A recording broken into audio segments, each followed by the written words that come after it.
Alright guys, welcome back to our YouTube channel. I know we took a little hiatus, but I wanted to come back on here and bring you Gina Kim, who I think actually is I think you're like one of our OG members. Really? Well, when did you join? It's been a while. I joined last year, like February. I don't know, maybe it's because you're here every day, so I just feel like she's been here forever. But if you guys are a member here, you've probably seen her just killing it, especially these last few months. She just competed.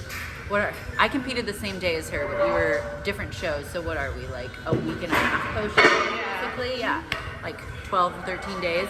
So I kind of wanted to get her here, kind of talk about her full experience, because she did it, I don't want to say the right way, but in my opinion, the right way. She found out about competing, thought it was something that she would be interested in. She took the time to build your metabolism up, you built your food up with your coach, and then you started a prep. So you didn't just officially jump into the prep. So coming from a first-time competitor, we can kind of hear how that full experience was, and then I kind of wanted to learn a little bit more about her, how she got into fitness, how she learned about competing, because I know there are a ton of people around here that do think about it, because we do have so many competitors here. So why don't you kind of take us back how you got into fitness? Because you were saying when you started here, you didn't even really know how to lift weights. I mean, I was always into health and fitness, honestly, but not really into weightlifting. More like, were you like a cardio bunny? Yeah, I was a cardio person. I did marathons. Lightweight. Oh, did you lift, or were you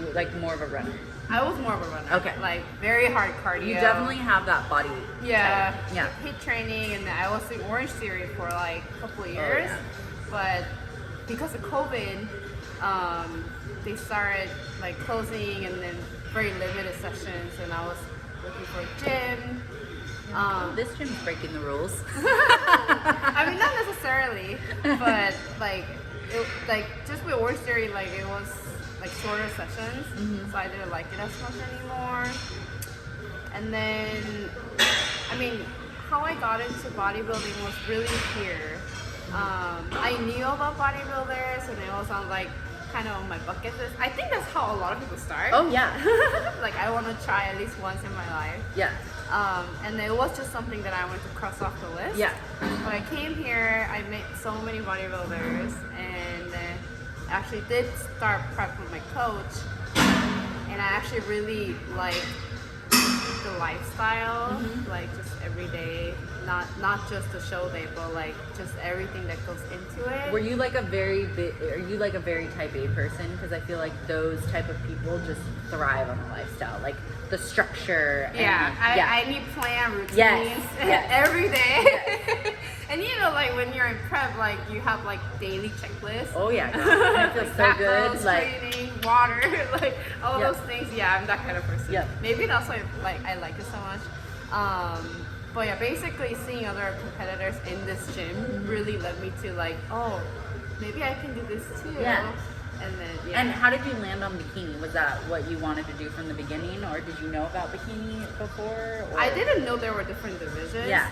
But I follow a lot of Korean, people in Korea who does bikini competitions. Yeah. That's where Kim competed her first time. Yeah. So I just knew about bikini. That's all I knew. Oh, okay. And then I think bikini looks the best. Yeah, I know a lot of people will ask me too, do you want to switch to figure? And I'm and I respect every division, but bikini just fits my personality. Yeah, me too. I enjoy it. You get to kind of be a girly, little pageant. You still can but then if you still want to keep growing, for me, I had to really tone down my upper body to fit the bikini division. Yeah. So there is there's gonna be tugs and good things and bad things for each thing, but. So you said that you actually started prep. So then were you gonna do a show and then you pulled out and decided to go into an improvement and grow? Because I know for a few months you weren't dieting. You were working your food up, right? I mean, I did want to take my time. Yeah. So mostly I was worried about a lot of things too. Yeah. I needed my mentality to be in the right space. Yes, that's a huge thing. Before starting something that I don't know anything about, first of all. and then I wanted to do some research on my own. And Kiki, my coach, actually wanted me to build, and then I was like, okay, if that's what you want me to do, then we'll do that. I love that. Yeah. And then yeah, basically that's just how. What was the most like eye-opening thing for you, like during that building phase?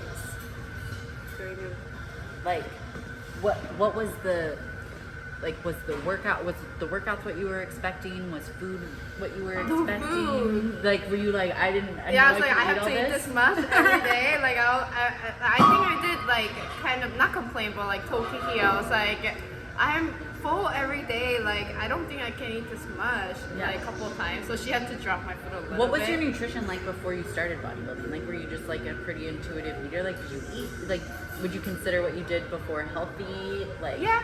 Yeah. I would say it was pretty healthy, but it was more not macro based. Like So you do macro based? Yeah, I do macros. So did you know how to track macros prior to A little this? bit, yeah. I was just starting to check my own macros, and like I didn't know like what percentage, which is why I thought I needed a coach to start. And I actually found out on my coach because of Allegra. Oh yeah, because Allegra was on the team. Yeah. Yeah. But yeah, I started counting macros, and then yeah. And then so you did the improvement season, and then you start. Did you officially start prep? We started 20 weeks out. She Okay. wanted me to start early, which I really agree with. Yeah. Everything that I do, like my personality, I just like to be proactive. Yes. Yeah, she wanted me to start early just so that we're ready and we can just tweak little things. So the most eye-opening thing during improvement season was the food, and she has a crazy metabolism. Her food was like My food was pretty high. You like carved up on like 300 something carbs. Like, what was the most eye-opening thing in prep? Like, was it what you were expecting? I was expecting it to be a lot worse. I really thought I was gonna be miserable every day, exhausted. Well, I think what made it so much, I don't want to say it's easy because it's not easy, but you adapted your lifestyle before you started prep. Yeah. And like a lot of people will be like, oh, you're done with your show now. Like, can you eat? Can you do this? And I'm like, nothing really changes in my life. I'm just like eating a little bit more, not living on the treadmill as much. Like, my schedule is exactly the same. Right. I still get up. I still do my fasted cardio. I still have my set 5 meals a day. There's just some carbs in them. Right. And like, it's very much a lifestyle for me. So you had already adapted that. Yes. So it didn't seem like such a big switch.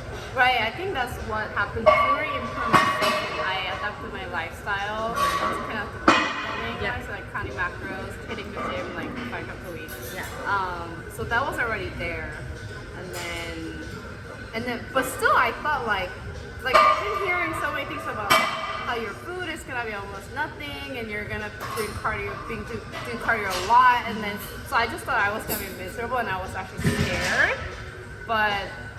I don't know, it didn't feel like, it was still manageable.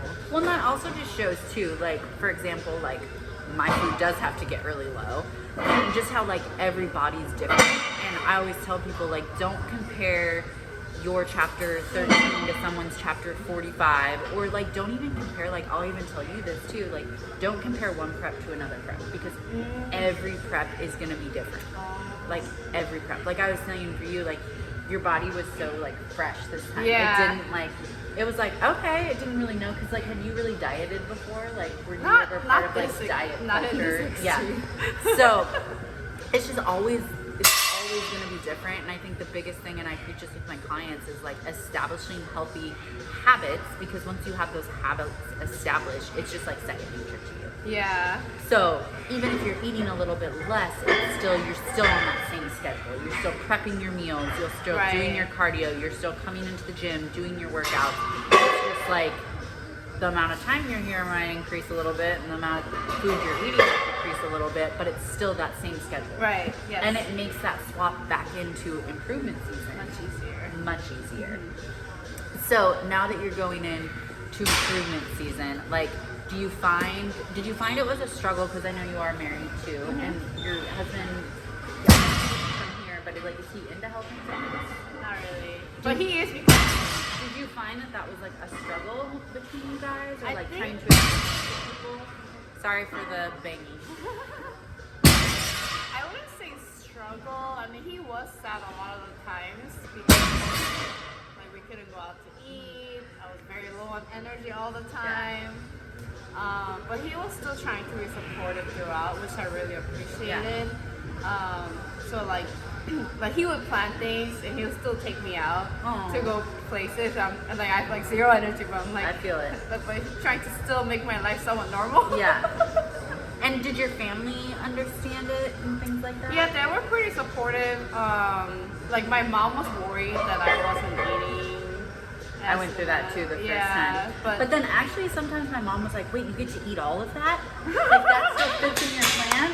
And I'm like, yeah. Yeah, but I keep telling them, don't worry, I'm still getting enough food, you know, like I'm not like starving myself to death. Yeah. And then she was pretty supportive, but she still checks up on me time to time. She's like, so what is your plan now? Like after the show, are you eating more food now? I'm like, yes, Mom. And then everybody I know is kind of like, your first show is really hard coming off the show because like the rebound can be really hard because you've been on this like strict diet for so long. And you feel, a lot of people feel so restricted that when they kind of have quote unquote food freedom, they go a bit crazy. Now because I did macros all of my preps except for this one. And I feel like that was a benefit, especially my first show, because I didn't feel as restricted during my prep. So do you feel like how has that experience been for you? Like after the whole show? Yeah. I mean, I did have my freedom for a couple days. Was it a little bit of a mind F when you saw, sorry, there's a little reminder, when you saw, like, did the scale jump up? Was it worrisome to you? Well, I think the thing with my prep was that I got, like she said, I'm very rare in that terms that I got pretty consistent refeeding every week. Her metabolism. Every week I got burger and fries. Oh my god, what? I got one refeed during the whole prep. Oh my god. And it was 11 rice cakes. Really? Mm-hmm. But that just shows how different your body is. Yeah. Yeah. So like I kind of knew how my body would respond because every time I do a refeed, it like scale jumps and then it comes back down. Yeah. My scale will jump because I'm eating, but it'll probably go down anyways. And then it did. I think it jumped like 6-7 pounds. Right after show. Right after my 2 days. And then it just kind of evened out. And then now it's going back down. Yeah. So like I'm not. And then Kiki always tells me don't stress. Like she yelled at me once. She was like, do not stress out with the number. That is just a number. Or I say like, don't even weigh after your free meal. Like there's like, especially for like lifestyle people, I'm like, don't put yourself through It's more about how you look. Yes, exactly. And like, you really notice how much, like this is the biggest eye-opening thing for me, is like how much fuel food actually gives your body. Oh my gosh. I didn't know I was this energetic person. I forgot. The second, I remember like backstage I got real jam and I like ate it and it was like a sugar high. Yeah. But it is just so crazy, and like I was telling you, like my food isn't super high right now, but I do have more. And it's just crazy that I feel like an actual like functioning member of society. And I'm like talking a lot more. Yeah. Like when we went to you fidget a lot more, like you move a lot more. Like the last few weeks I was just like a waste of space. Like I even told my clients, I'm like, we're not gonna train. If you do want to train, you gotta count your own reps because you don't want me counting them. Oh my god. Yeah, during Canada trip, because we went to Vancouver for 2 days for my freedom meeting. I didn't know what to do with my energy because I'm not going to the gym. So we're traveling, and then my husband was just like, "Whoa!" We were like, "I need to go on a walk. I need to go do something." Like, it's crazy, and I think it's like such an eye-opening thing too. But I also think another big eye-opening thing with like prep, and I mean, it's cool to see your body, but it's so cool to realize how mentally strong, like the mental strength is like so cool to me. And I think like any sort of like weight loss journey, like the mental side, you have to like be so in tune with. I really hope you guys can hear me. But like you were saying you had to make sure your mental side Yeah. was right before you started it, because like I truly believe that like your body follows your mind. So if you're like, this isn't gonna work, I can't do it, you won't. Right.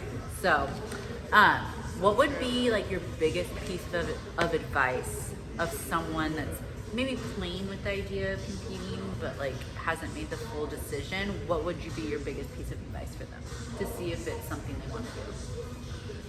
I would say just do it. Yeah. Like, would you say Honestly. that you think you benefited from like hiring the coach and then kind of like doing the lifestyle first before deciding? Oh yeah, I think doing the lifestyle first rather than just jumping into prep right away is very important, so that like you have your workout schedule like we were talking about earlier. Yeah, and it doesn't make You're eating healthy. the all that shift stuff. so huge. And then did you go to a show before you Yeah, competed? that really helped because I went to Emerald Cup and Tangy? Yeah, I Yeah. went to those and then Because you to can see how the show runs, Yeah. things like that. You can see the other physiques and Yeah, so I already knew, like, I remember at my first show, like, it didn't feel like my first show. Yeah, because I already knew everything that was happening. And then having my sessions with Kim, Yeah. like, during posing, she was telling me a lot of things to expect. And then I really, like, listened to and it. you ask questions. Like, Yeah. and that's what I would say too. Like, if you're someone who's thinking of competing, ask people that have competed. Like, Yeah. I'm sure she wouldn't mind if you went up to her, obviously not in the middle of a set, but like, or came up to me or Kim, like, ask questions, like, involve yourself Yeah. with people, because it can also feel like a really lonely sport too. Yeah. If you don't have people in your corner that understand it. Yeah. Because I know for you, you probably have a lot of friends that aren't exactly like that in your community. No. So that was me in my first show. But now that you have this community here Right. too, it probably made it a lot easier. Yes. So Yeah. that would be a big thing for me too. Is just like never be scared to like slide into DMs or like I communicate with people online all the time and like Yeah. ask questions, and like it's just nice to feel supported by people and feel like you have people in your corner. Yeah, and learn as much as you can. Yes. There's a lot of things on social media too. I mean, Free you do have stuff. to filter Yeah. it, but Very I learned a lot from reading from other competitors' posts. Yep. And stuff. And hire a coach. Yes. Do it on your own. So what is next? So, because I think my stage presence, because I hired Kim as my posing coach since January, and we do this regularly. That's another thing too. Big. It's never too early to start posing. Yeah. Ever. I know a lot of people don't like posing in like their off season and stuff, but even for me, like a lot of people will be like, oh, like posing's so good, but like I still feel like I can improve. And like that's one of my big goals this off season is to keep posing in my off season. Yeah. So- I think it's really important. Yeah. So my stage presence was solid. It's just that I need more muscle, and then that takes time. Yep. Especially with your metabolism, you're gonna have to eat a lot of food. Slightly jealous. Yeah, so that's my next goal is to really build.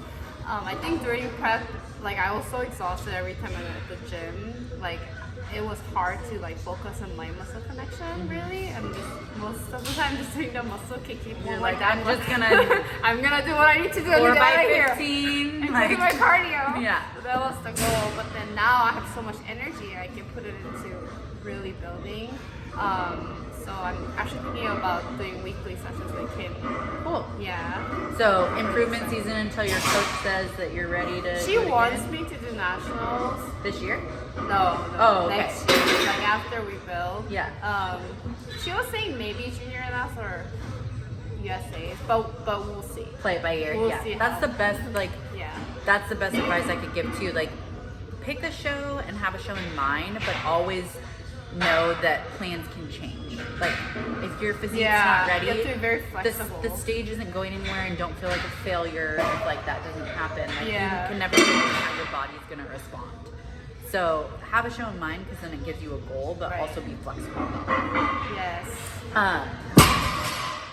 Gonna ask you one more thing, because Yeah. you have a full-time job too, right? Yes. So how do you balance all of that? I guess.